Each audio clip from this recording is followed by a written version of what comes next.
Yeah, alright everyone. Hope you're all having a great weekend. So we're back on with a cabbie. Obviously we haven't done that this week. We're amassing bits and pieces as we go along, so we've got to reframe it. So we're going to have a look at what's going to be the plan. We've got quite a bit of tubing we need to cut up, so we need to make a bit of a framework for the inside of the car. As you can appreciate, once we take the floor out and we take the inner sills out and all the supports, the only thing we're going to have left holding the front of the car to the rear of the car will be the door step. So as we did before, we put a load of tubing in, as you can see the remains of it in the door areas, to support the shelter, make sure it doesn't twist, gaps close up or anything. So we're going to do that again. We're going to do it slightly different this time. As you can see, we've got a bar across here. We're going to use this bar fixed to this rear bulkhead here, and we're going to use it a bit like a spine, and we're going to attach it here where we've already got this crudely welded in, and that's going to give us the impression of a roof. That's going to help prevent any folding. Obviously there's still a lot left to support. That's only part of the story really. So now we're going to have to put some door brace bars in, just to brace the door opening. I'm thinking just one this time, either side of course. And this is some scaffolding offcuts that we're going to be using. Obviously it's coated in galvanised, so we'll have to grind that galvanise off. Don't want to get galvy fever.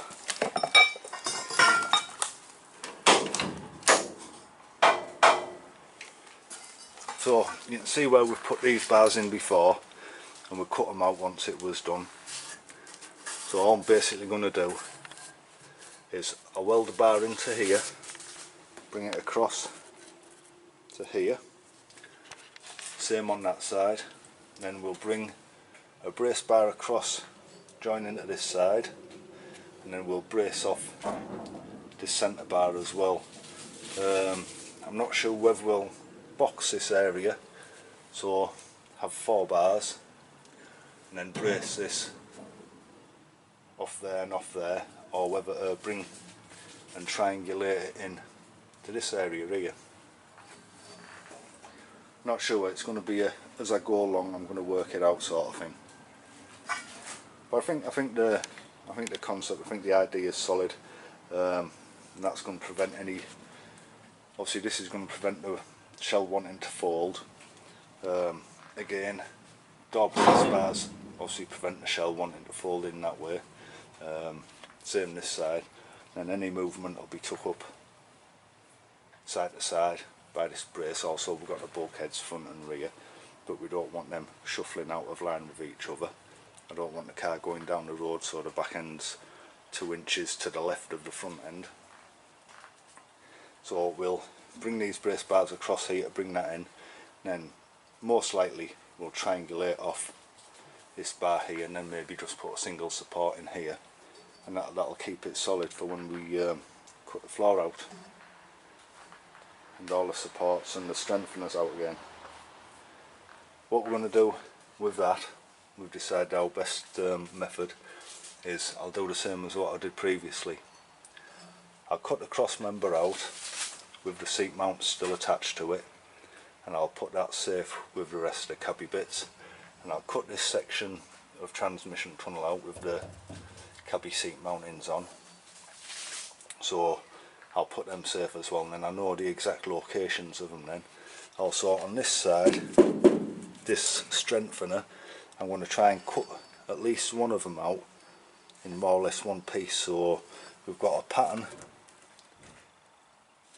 for the fabrication company to work off, and we've also got the dimensions for our drillings for our seat belts and our seats, because the cabbies have a rear seat bar which goes across from here to here, and that bolts in separately once all the carpets are down, and then the seat bolts to that. So obviously it's quite crucial where these are bolted up. So we'll pull them out in one piece, same with the cross member. We'll keep that as one thing and cut it out, we'll put them somewhere safe. What we're going to get on with now, we'll start grinding some of these bars up, cut them to length, which will be a bit of a nightmare because they're a bit chunkier than these ones were. So grind these off, dress these up, maybe see if I can get them tacked on today. Can't do much more than tack them on at the minute. Like I say, we're just waiting for a few bits and pieces. What I've been using as far as gas goes, I've just been using the small DIY bottles, so we've only had little tiny jobs to do. Obviously there's no point using the little tiny DIY bottles on a job like this, so we're going to use a larger argon bottle, but we have to change the regulator obviously, so small DIY regulator's no good. So we've ordered a new regulator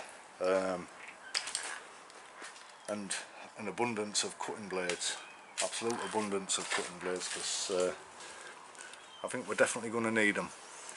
We've got a lot of cutting to do, and some of these box sections are pretty chunky, so they do tend to take the blades up.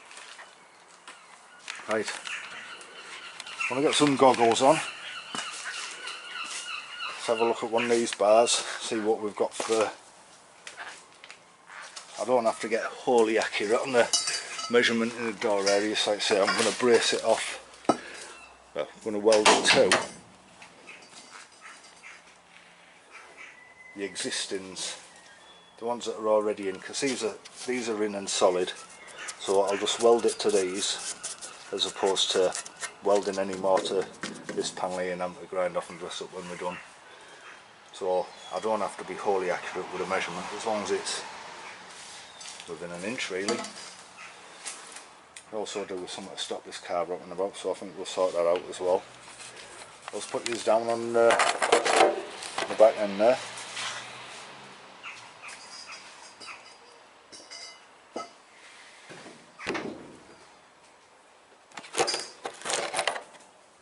Right, I'll stop the car rocking about for a minute.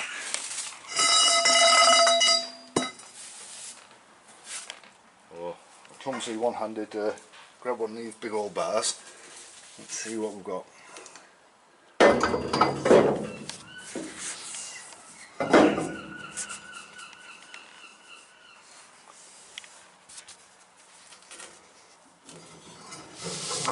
Right, sorry about the camera flying all over.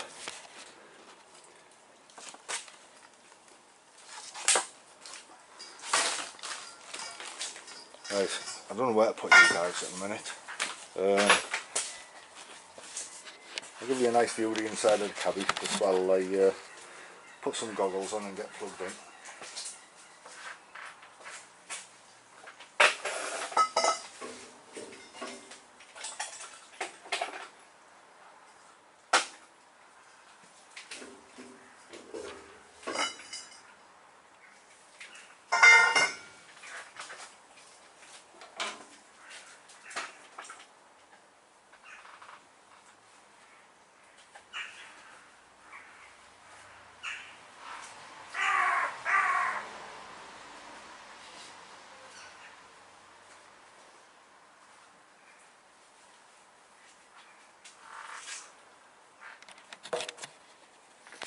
Alright guys, so we're just going to run a grinder through one of these bars here, and this will be our first door bar. We'll do another one the same size for the other side, and we'll see if we can get them tacked into place, and then we can get a measure for the crossbars. Right, again, I'll pick you up and I'll give you the, I don't know, somewhere nice to have a look from, I suppose. See what we can do.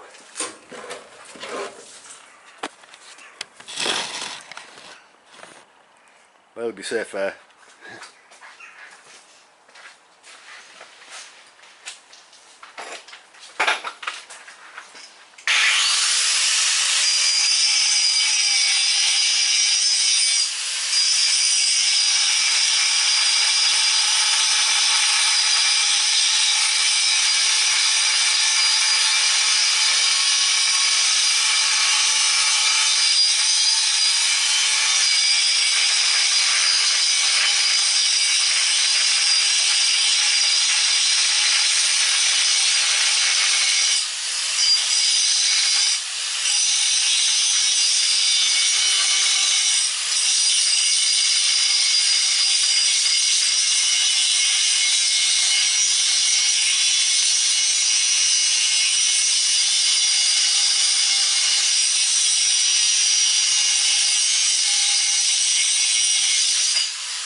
Right guys, as you can see this is quite a time consuming bit, and I'm not going to put no one through the pain of sat waiting while I cut through these bars.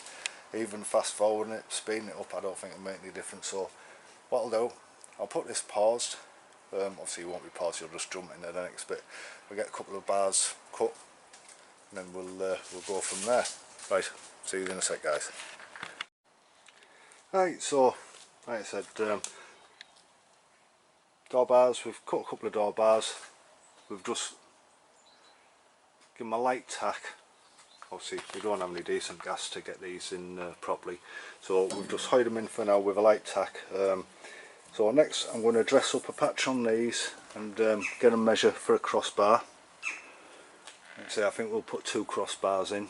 We'll catch them off here and one off here, and then we can triangulate either off the crossbars or off here. Also this door got a bit of an issue with the lock, it was seized, so we've managed to get the door open, which is a bonus. Make life a bit easier.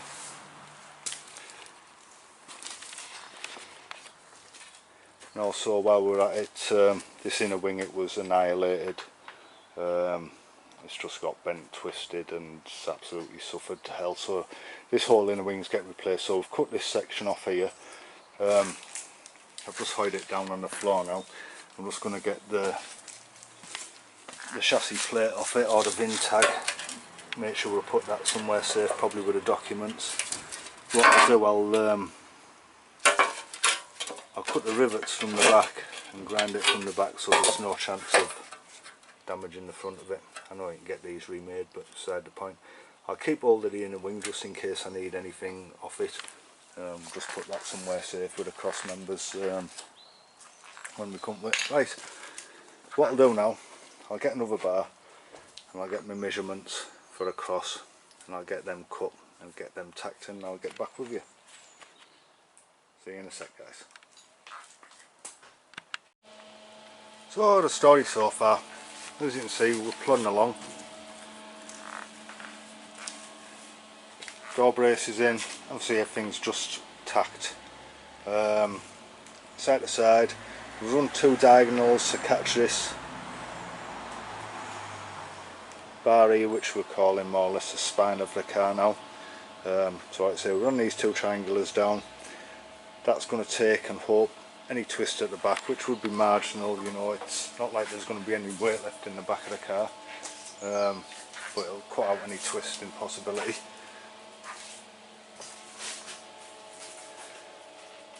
Yeah, we're just tacked in, so once we get some gas we can get this migged in properly. I'm still toying with the front bar idea. I don't know. I remember before Swire I ran a diagonal before with these tubes, the smaller tubes, when I previously did it. I ran it diagonal so I had room to work in this area. If I run it straight across, it's going to restrict my working area a bit. Obviously I'd rather restrict my working area than risking any movement in the shell. So we picked up here, the doors are braced, side to side braced. Triangulate and brace onto this spine bar, which is fixed at the back. We're fixed to the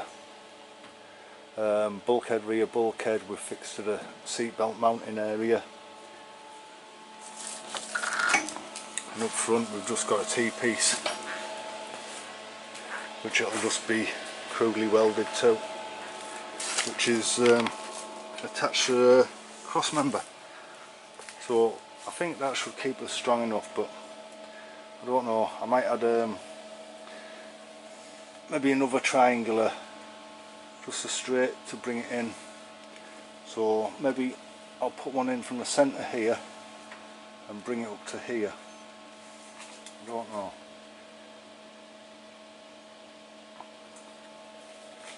Obviously I'm looking at it and I'm thinking, I can't see anywhere where it would flex, where it would give me that problem.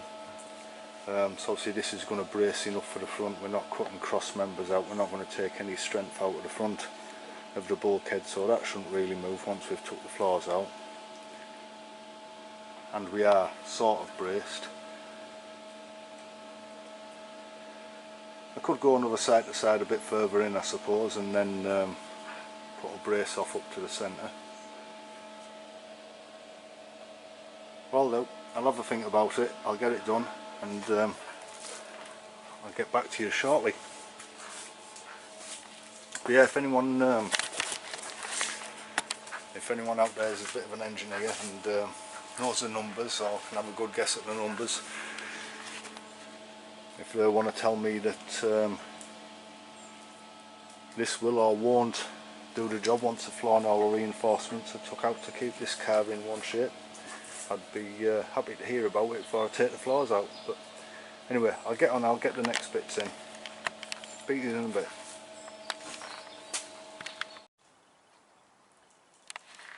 Well, as you can see, we're starting to lose the light a bit now, but we've decided what we're going to do. We're going to run this bar up to here, just wants trimming up a bit better than that, and that's us. That's all we're going to put. This bar here, these bars bracing down to it, obviously it's attached at the front, attached to the rear. There you go, obviously triangulate across in here, got the two cross members supporting the door areas, and I think that'll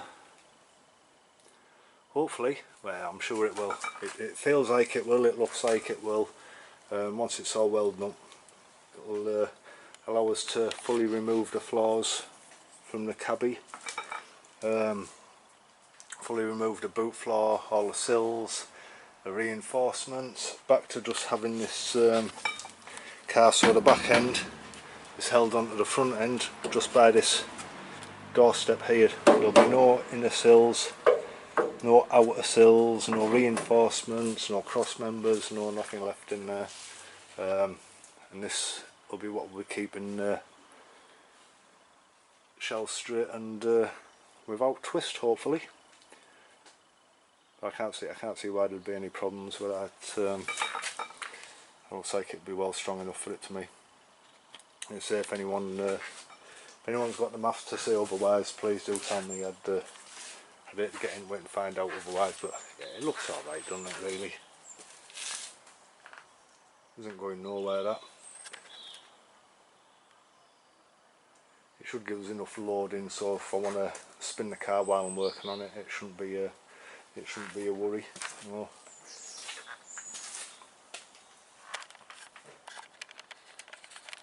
Anyway guys, let's we're losing the light, so we'll call it a day. It probably won't be another week what we're working everything. We're waiting for this gas regulators to come and some cutting blades, so it's probably going to be about a week before we get back onto this. So next weekend we'll probably back in with some videos. Obviously we'll finish off, show you the cage, the supporting frame once it's completed and all welded, and run you through when we cut the full floors out and everything out with this mini Cabriolet. And hopefully we should be doing that next weekend, so the videos will start coming a bit quicker by then, hopefully, because obviously there's a lot of dressing up and cleaning up to do once we get the metal out that we want out before we put the new metal in, but hopefully it'll go pretty much smooth, and so we get the videos out nice and quick and get this car back looking as it should, and get new floors in.